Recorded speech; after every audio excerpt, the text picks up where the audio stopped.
Yo, what's going on, guys? Lou with CFL Dumpsters. Today we're gonna go do a termination. There's 2 cans on site. I'm gonna try something I've never tried before because it's a 30-minute drive one way, not counting, the transfer station and then back to the yard.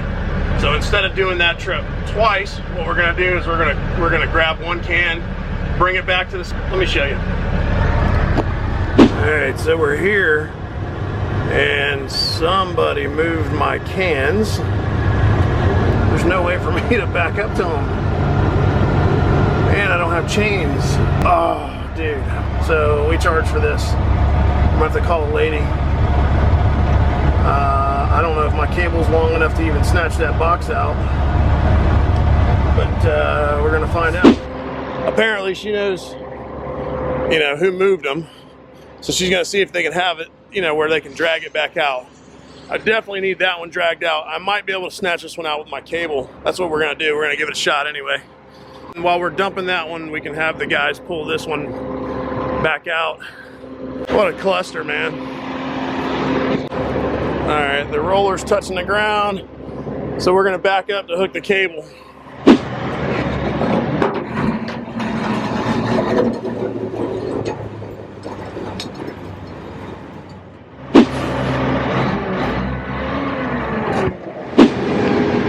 Bunch of junk.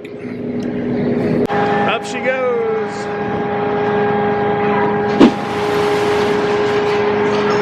That ought to do it. Let's double check here.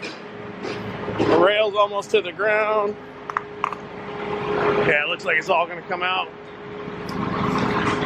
We'll go a little higher. All right, it's 1.7 tons at 65 a ton, 108. Yeah, boy. They flipped those cans around for me, which is perfect. And there's no damage done to the can, so it's not a big deal. So I'm going to stage the can I have on my back right now, and then we'll be back and we'll snatch both of them at the same time. I've never done this before. I've seen it done once live, and I've seen a couple of videos. So it should be interesting. You guys are going to learn with me. All right, so I'm basically using this curb as a wheel chock or a can chock. So I got it butted up against the curb. And now what I'm gonna do is I'm gonna take these pieces of wood that I brought with me and go probably about maybe halfway.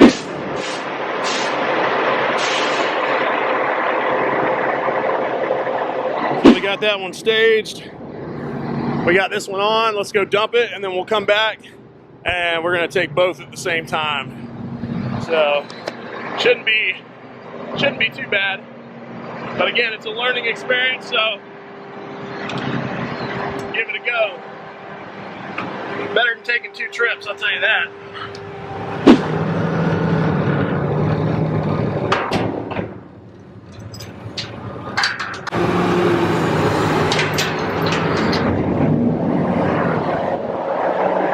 Moment of truth. I'll head back, stack these cans. Here we go. Alright, first things first, I gotta open this up and chain the door.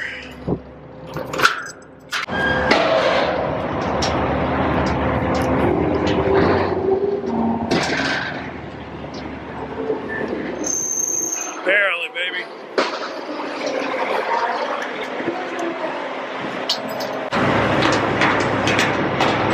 Next step, we're going to raise up the rail and we're going to drop the can to the end of the rail. Alright, we're good there.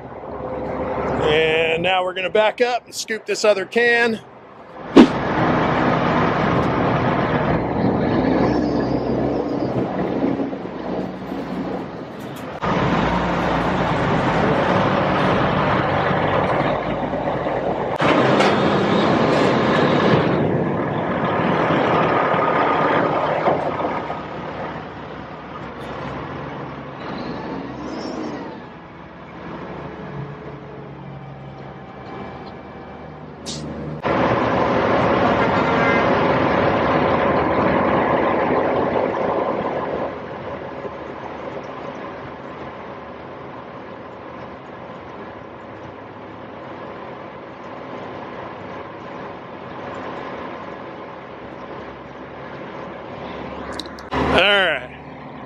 Got them both on, they're both strapped in. Gonna take it nice and easy on the way back.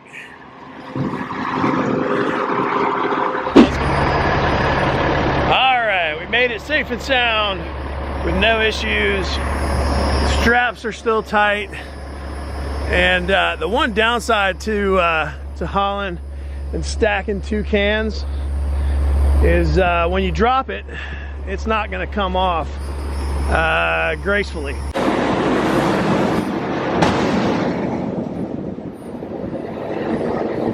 No damage to this can. No damage to that can.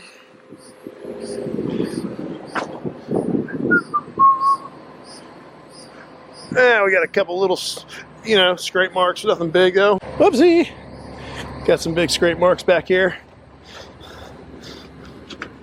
Something to keep in mind. I'm gonna change up my, basically gonna do that right there because this was too expensive. When you do this, you just gotta make sure you got it, you know, as far as it'll go in, it's strapped properly, and just take it easy on the way back. I was missing one strap. I had 2 rear straps holding this can in the other can, but I probably should have had one over the top just in case. We pulled it off. We only had to take 1 trip.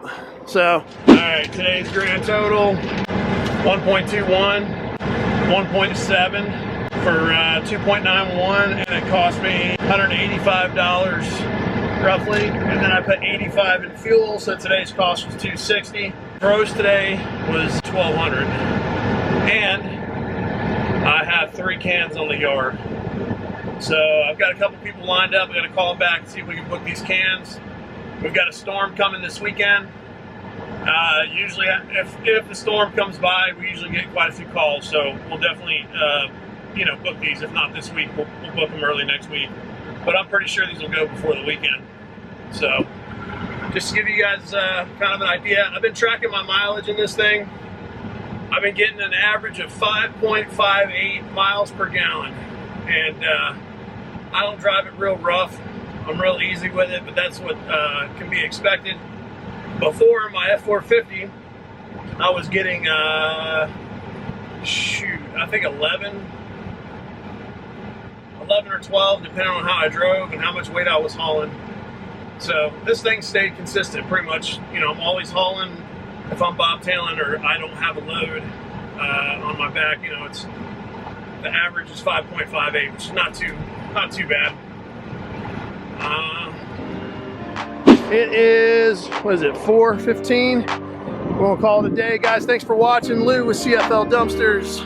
You got questions, comments, leave them in the comment section below. Thank you for watching. Thank you for your support, guys. We'll see you in the next one.